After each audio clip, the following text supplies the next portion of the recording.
Allahumma salli ala habibina Muhammad wa ala alihi wa sahbihi ajma'in. Bismillahirrahmanirrahim. Assalamualaikum warahmatullahi wabarakatuh. Bismillah, alhamdulillah, wassalatu wassalamu ala habibillah Sayyidina Muhammad ibn Abdillah wa ala alihi wa sahbihi wa mawalah. Subhanaka la ilma lana illa ma 'allamtana innaka antal alimul hakim wa la hawla wa la quwwata illa billahil aliyyil azim. Allahumma rabbi syrah lana sudurana wa yassir lana umurana واحلل عقدة من ألسنتنا يفقه أقوالنا اللهم فقهنا في الدين وعلمنا التأويل برحمتك يا رب العالمين والحمد لله رب العالمين. Alhamdulillah, summa alhamdulillah. Selamat petang, ahlan kepada semua. Ada Asiyah, Tasha, Shasha, Projek Budak Letrik, Syafwan Fahri, Nur Azman, Nabila Muhammad, Aziz, Purple Heart dan juga ahlan-ahlan yang lain. Begitu juga Tuan Fauzan Muhammad. Ahlan kita bertemu pada petang 16 Ramadan. Masya Allah. Masa berlalu dengan cepat. Mudah-mudahan masa yang berlalu daripada Ramadan, Allah terima amalan kita. Dan saki-baki daripada Ramadan yang ada ini, terutamanya 10 terakhir Ramadan, Allah beri kekuatan kepada kita untuk melakukan amalan-amalan yang Allah suka, amalan-amalan yang menjadikan asbab Allah redha dengan kita. InsyaAllah pada petang ni saya nak sambung pembacaan daripada buku Qalbun Salim, yang mana buku ini merupakan syarahan bagi kitab yang terkenal yang biasa dibaca oleh masyarakat kita.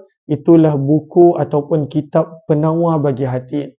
Maka Qalbun Salim bermaksud hati yang sejahtera, hati yang dijaga, hati yang terpelihara daripada maksiat dan dosa. Maka buku ni yang kita nak baca petang ini menerangkan kepada kita bagaimana nak bersihkan hati. Kita dah selalu bersihkan wajah, bersihkan tubuh badan, bersihkan luaran, bersihkan pakaian. Itu semua adalah perkara yang semua orang tahu. Bagaimana nak bersihkan hati, bagaimana nak bersihkan zahir. Namun sebenarnya hati pun perlu untuk dibersihkan, terutamanya daripada maksiat dan dosa, terutamanya daripada sifat-sifat mazmumah yang tercela. Dan kita nak hiaskan hati ini dengan sifat-sifat yang terpuji. Maka antara cara yang penulis buku ambil sebagai pendekatan adalah untuk menjaga hati, perlu untuk menjaga 7 anggota zahir. 7 anggota zahir. Dan 7 anggota zahir ini adalah perlu menjaga mata, dan kita sedang membaca berkenaan tentang pentingnya menjaga mata. Perlu menjaga mata, yang kedua telinga, yang ketiga mulut, yang keempat adalah perut, yang kelima kemaluan, yang keenam tangan dan yang ketujuh kaki. Maka 7 anggota ni kita sangat-sangat perlu untuk jaga. Dan daripada situ akan lebih mudah untuk menjaga hati. Kita dah tiba pada muka surat yang ke-31. Muka surat yang ke-31. Kita menggunakan buku Qalbun Salim. Ahlan Aiman Amani, terima kasih banyak-banyak. Moga Allah balas dengan sebaik-baik kebaikan. Allah kurniakan dengan berkah. Terima kasih di atas gift yang diberikan. Ahlan Ana Mastura, terima kasih kerana bersama. Maka kita dah tiba berkenaan tentang hadis-hadis yang menerangkan pentingnya menjaga mata. Kita dah tiba pada muka surat yang ke-31. Maka dalam hadis Nabi SAW bersabda, kita ulang balik hadis ni kita dah baca sebelum ni. Maka dalam hadis riwayat Imam Hakim dalam kitab Mustadraknya, dalam kitab Majma'ul Zawaid oleh Al-Haythami, maka Nabi SAW bersabda tentang mata. Sabda Nabi, innan nadhrata sahmun min sihami iblis masmum. Sesungguhnya pandangan mata melihat kepada perkara yang Allah larang, yang Allah tak suka, Ahlan-ahlan SNA, terima kasih banyak-banyak. Moga Allah balas dengan sebaik kebaikan dan ganjaran. Sesungguhnya pandangan mata, terutamanya melihat kepada perkara yang haram, perkara yang Allah tak suka, perkara yang Nabi SAW larang. Sabda Nabi SAW, pandangan mata kepada perkara yang haram adalah anak panah daripada anak panah iblis yang beracun. Apakah maksud pandangan mata kepada perkara yang haram adalah anak panah iblis yang beracun? Kata para ulama, maksudnya adalah apabila kita tak jaga pandangan mata, mudah iblis dan syaitan mengajak hati melakukan maksiat dan dosa. Kebanyakannya bermula daripada mata. Kebanyakan maksiat bermula daripada mata. Kebanyakan dosa bermula daripada mata. Sebab itu sabda Nabi SAW, hadis ni sangat mendalam maksudnya. Hadis riwayat Mustadrak Hakim dan juga Majma'uz Zawaid oleh Al-Haythami. Inna nadrata sahmun min sihami iblis masmum. Sesungguhnya pandangan mata kepada yang haram adalah salah satu daripada anak panah iblis yang penuh beracun. Sebab apabila seseorang tu tak jaga mata dia, maka syaitan dengan mudah menarik hatinya kepada maksiat dan dosa. Dan selalunya berlaku begitu.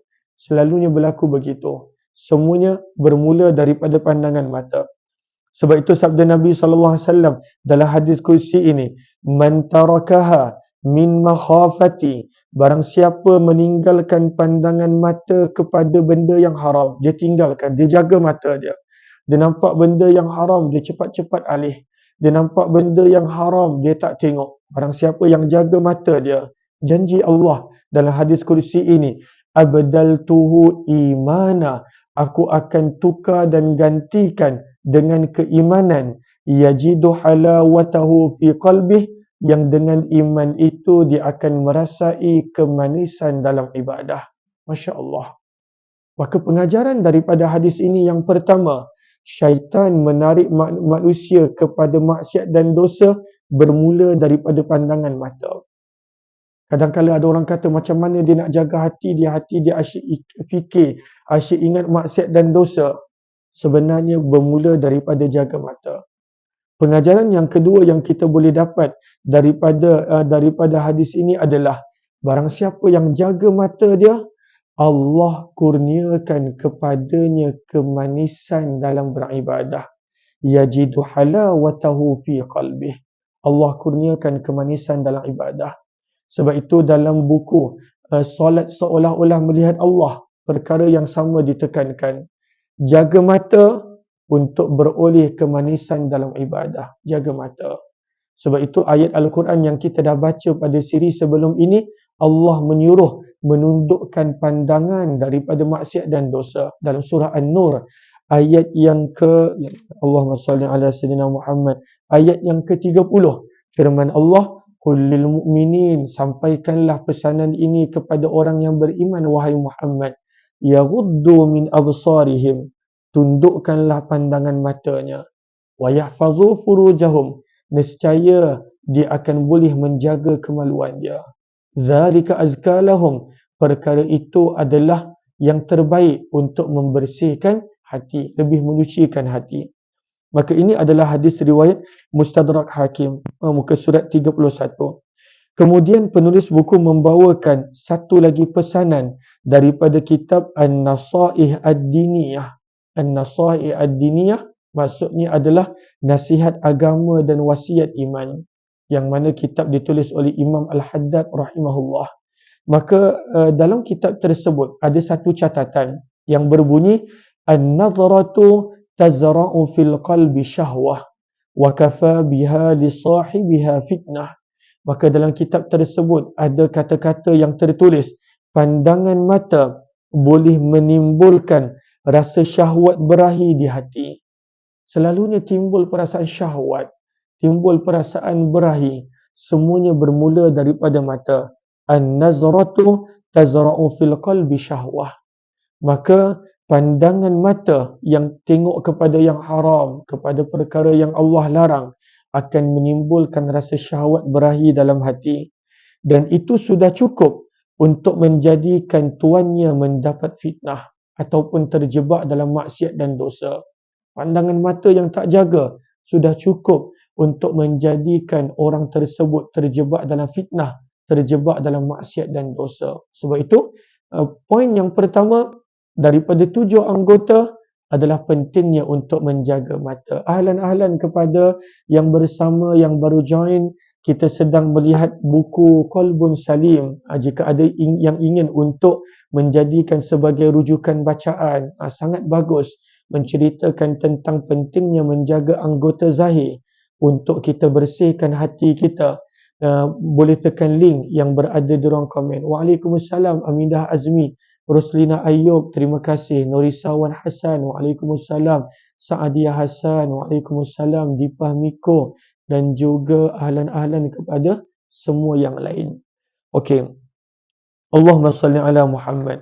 Kemudian penulis buku bawakan kepada kita satu lagi hadis riwayat Muslim, hadis yang sahih berkenaan tentang orang yang tak jaga mata dia, maka itu adalah zina mata. Zina. Selalunya bila kita sebut zina, yang kita faham adalah zina dengan kemaluan. Apabila lelaki dan perempuan yang tidak berkahwin, maka apabila mereka tidak menjaga kemaluan mereka, maka itu adalah zina.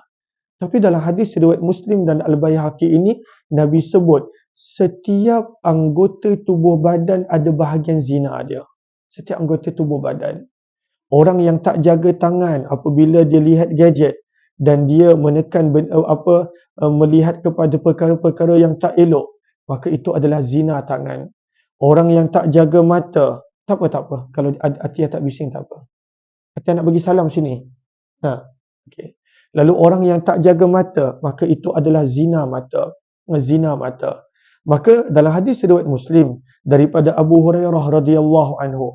Abu Hurairah ni antara sahabat yang paling banyak meriwayatkan hadis Nabi sallallahu alaihi wasallam dan sampai kepada kita ada lebih kurang 5374 hadis Abu Hurairah yang sampai kepada kita.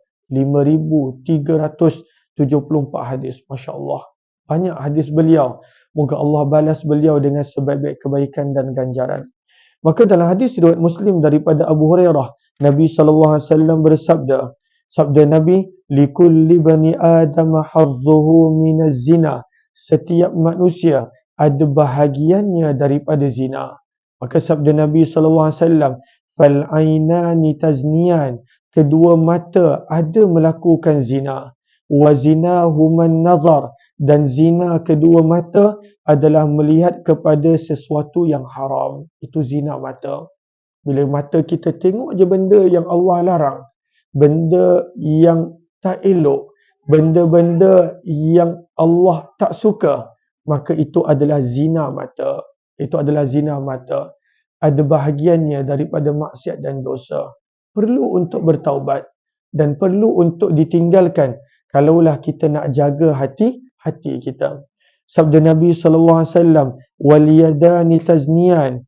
Kedua tangan juga melakukan zina. Wa zinahumal batash. Dan zina kedua tangan adalah memegang sesuatu yang haram atau menggunakan tangan bagi perkara yang haram. Maka bila tangan kita buat maksiat, itu adalah zina tangan.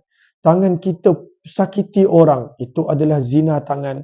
Tangan kita menekan kepada di gadget handphone kita, pergi kepada tempat-tempat yang haram, maka itu adalah zina tangan. Maka tangan pun ada zinanya, sabda Nabi sallallahu alaihi wasallam. Warrijlani tazniyan. Sabda Nabi sallallahu alaihi wasallam, kedua kaki ada bahagian zinanya. Wa zinahumal masyu. Dan zina kedua kaki adalah berjalan ke tempat yang haram. Kaki kita pergi melangkah ke tempat yang haram, maka itu adalah zina. Maka itu adalah zina kaki. Maka itu adalah zina kaki, sabda Nabi sallallahu alaihi wasallam. Sabda Nabi sallallahu alaihi wasallam, wal famu yazni wa zinahu taqbil.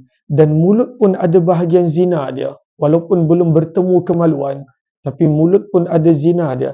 Apakah zina mulut? Apa jua yang mana mulut lakukan yang Allah larang. Dan Nabi memberi contoh. Contohnya adalah at-takbil. Contohnya adalah mencium sesuatu, mengucup sesuatu. Maka itu adalah zina mulut. Sabda Nabi SAW, wal qalbu yahummu wa yusaddiqu dhalikal farju au yukadzibuh. Dan apabila anggota zahir ni kita tak jaga, Aisyah, Aisyah, Aisyah, main dengan adik ni Aisyah, main dengan adik. Ajak adik main. Okay. Minta maaf, banyak betul gangguan. Okey. Maka sabda Nabi SAW, apabila seseorang tu dia tak jaga mata, dia tak jaga tangan, dia tak jaga mulut, tak jaga kaki, sabda Nabi SAW, hati akan menginginkan perkara tersebut. Wal qalbu yahummu. Lalu semua benda tu adalah proses luaran. Tangan, mata, mulut, kaki. Tapi last sekali dia akan proses di mana? Sabda Nabi wal qalbu yahummu. Hati akan berfikir, hati akan menginginkan, hati akan ada perasaan-perasaan zina tersebut. Yang last sekali sabda Nabi SAW, wa yusaddiqu dhalikal farjuh au yukadzibuh. Last sekali, apabila dah terlalu banyak fikir dalam hati, maka last sekali akan muncullah pada kemaluan. Al-'iyadzubillah.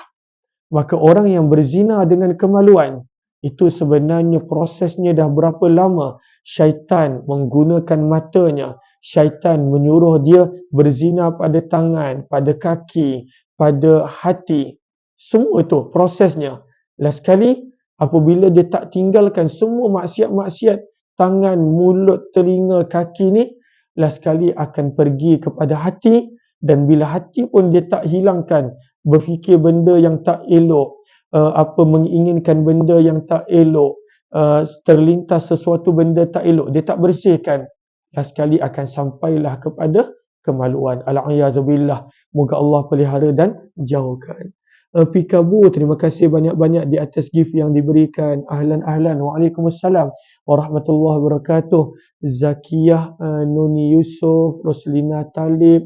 Ahlan kepada sahabat-sahabat semua. Maka daripada hadis ini, apa yang kita belajar? Yang kita belajar adalah sebenarnya proses nak sampai kepada zina tersebut, sebenarnya ada banyak proses dia.